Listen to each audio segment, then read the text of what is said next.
Olá pessoal, eu sou a Débora, sejam bem-vindos de volta ao Bifarma. Vocês viram esse vídeo aqui do Neymar sendo chamado para realizar um exame antidoping?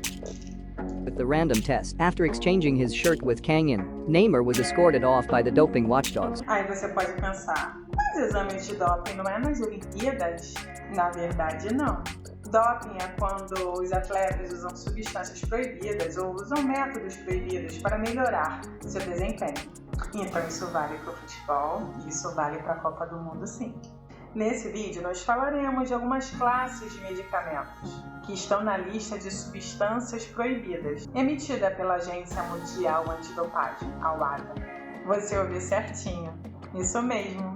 Medicamentos que são considerados como doping. Vem comigo que nos próximos minutos eu te conto sobre quais medicamentos do nosso dia a dia poderiam colocar em risco a carreira de muitos atletas, inclusive o Neymar.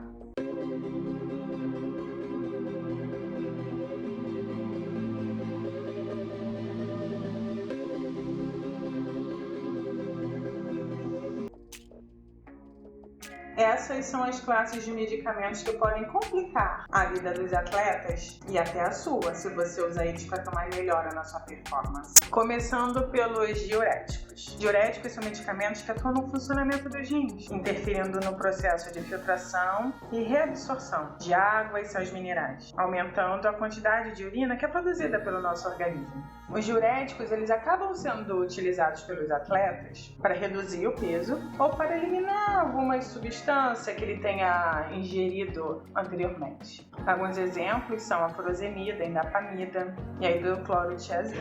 Em outubro de 2009, a ginasta Daiane dos Santos foi suspensa por 5 meses devido ao resultado positivo para a furosemida no seu exame antidoping. A Daiane alegou que este medicamento era utilizado para fins estéticos, a fim de controlar o seu peso. Outro atleta que foi pego no exame antidoping devido ao uso de diurético foi o nadador César Cielo. Ele também apresentou um resultado positivo para a furosemida no seu teste antidoping. No entanto, César explicou que esse exame positivo seria resultado da contaminação de um suplemento que não era proibido com essa substância. Esse suplemento foi comprado numa farmácia de manipulação na sua cidade natal. E como a quantidade de furosemida encontrada na urina do atleta era bem pequena, a Confederação Brasileira de Desportos Aquáticos não puniu o atleta, somente emitiu uma advertência.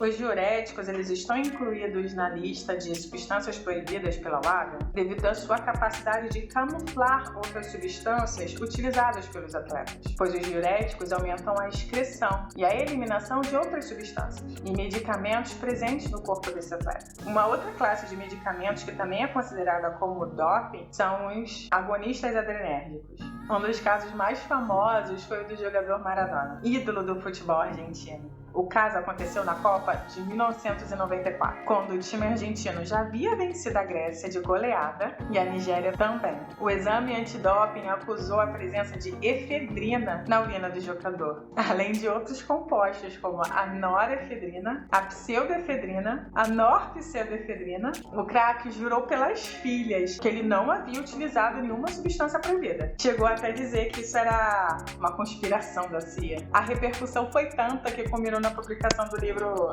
Inocente. Maradona alegou que uma hóstia, isso mesmo que você ouviu, uma hóstia havia sido contaminada com esses fármacos e então oferecido ao jogador durante uma bênção ao time.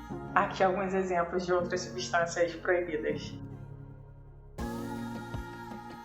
Os esteroides anabolizantes são substâncias que estimulam o crescimento celular de vários tecidos, incluindo o muscular e o ósseo, auxiliando tanto na recuperação dos atletas durante o treinamento, quanto no ganho de massa e força corporal. Em 2007, após os Jogos Pan-Americanos, a nadadora Rebeca Guzmão teve que devolver as 4 medalhas que ela conquistou na época. Por que será?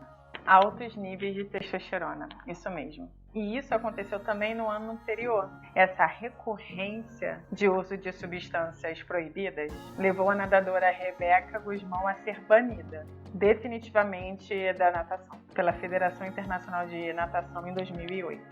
Com relação aos medicamentos da classe dos beta-bloqueadores. Os beta-bloqueadores, como o próprio nome já diz, eles bloqueiam os receptores beta-adrenérgicos. Isso resulta na diminuição da frequência cardíaca e na força de contração do coração. Isso melhora o desempenho dos atletas que precisam de mais calma e uma mão firme. Os beta-bloqueadores são proibidos somente durante a competição, nesses esportes que eu vou colocar aqui. Nas Olimpíadas de 2008, em Pequim, na China, o bimedalista norte-coreano Kim Jong-soo testou positivo para propanolol, sendo então desclassificado.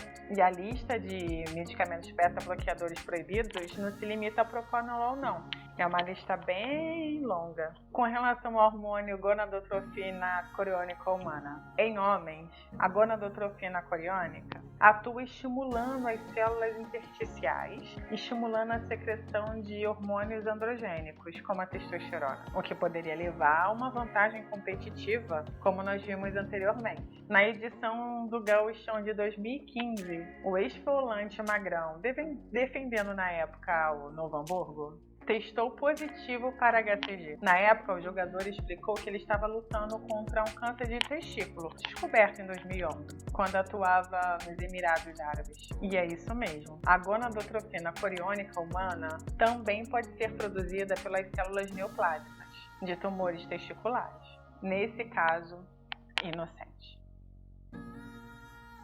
Mas por que essa história? Porque alguns medicamentos são classificados como substâncias proibidas, classificados como doping. Usar medicamentos ou qualquer outra substância para melhorar o desempenho no esporte pode levar o atleta a ser banido e principalmente prejudicar a saúde dele. As autoridades esportivas proibiram muitos medicamentos não apenas porque eles podem dar uma vantagem injusta a um atleta, mas também por causa dos riscos oferecidos à saúde desse próprio atleta, além de dar má reputação ao esporte e mau exemplo aos demais. Mas afinal, que danos à saúde esses medicamentos considerados como doping podem causar? Medicamentos proibidos no esporte podem causar diversos problemas e esses problemas vão depender da classe de medicamento que for utilizado, o tempo de uso, a quantidade utilizada, a frequência e a condição de saúde do indivíduo que está utilizando. Com relação aos estimulantes, os riscos à saúde incluem ataques de pânico, problemas cardíacos e comportamento violento. A nossa querida cafeína e a nem um pouco querida nicotina não são consideradas substâncias proibidas, apenas fazem parte do programa de monitoramento. Com relação aos diuréticos utilizados por esses atletas, sem necessitar deles realmente para tratar alguma doença, os riscos relacionados são esses daqui. Já no caso dos esteroides anabolizantes, os riscos para a saúde incluem o aparecimento de hipertensão arterial, redução da produção de esperma e impotência sexual. Quer saber por quê? Dá uma olhada nesse vídeo aqui. No caso dos beta-bloqueadores, os problemas relacionados à saúde são esse aqui, uma atenção especial para a tontura e a fadiga. Um dos riscos à saúde que a gonadotrofina coriônica pode oferecer para os homens é que após o uso prolongado, ela pode causar ginecomastia. Cadê o sol? E essa situação pode persistir em alguns casos. Enfim, algumas substâncias mencionadas nesse vídeo podem até fornecer alguma vantagem competitiva, podem até fornecer alguma melhora no desempenho para os atletas. No entanto, essas substâncias também podem estar relacionadas a efeitos colaterais, perigosos e potencialmente fatais. Os atletas deveriam evitar o uso desses medicamentos, não apenas por comprometer o privilégio de competir, mas também porque esses medicamentos podem prejudicar ou até ser fatais a longo prazo, além de ser injusto. Pessoal, muito obrigada pela companhia, foi um prazer ter vocês aqui hoje. Estamos fora da Copa, mas os testes antidoping continuam. Até a próxima sexta e não se esqueçam, o conhecimento é ferramenta para vocês tomarem as melhores decisões da sua vida. É sempre melhor saber e agora vocês sabem que alguns medicamentos são considerados como doping. É definitivo em alguns casos. E essa situação... Cadê o sol?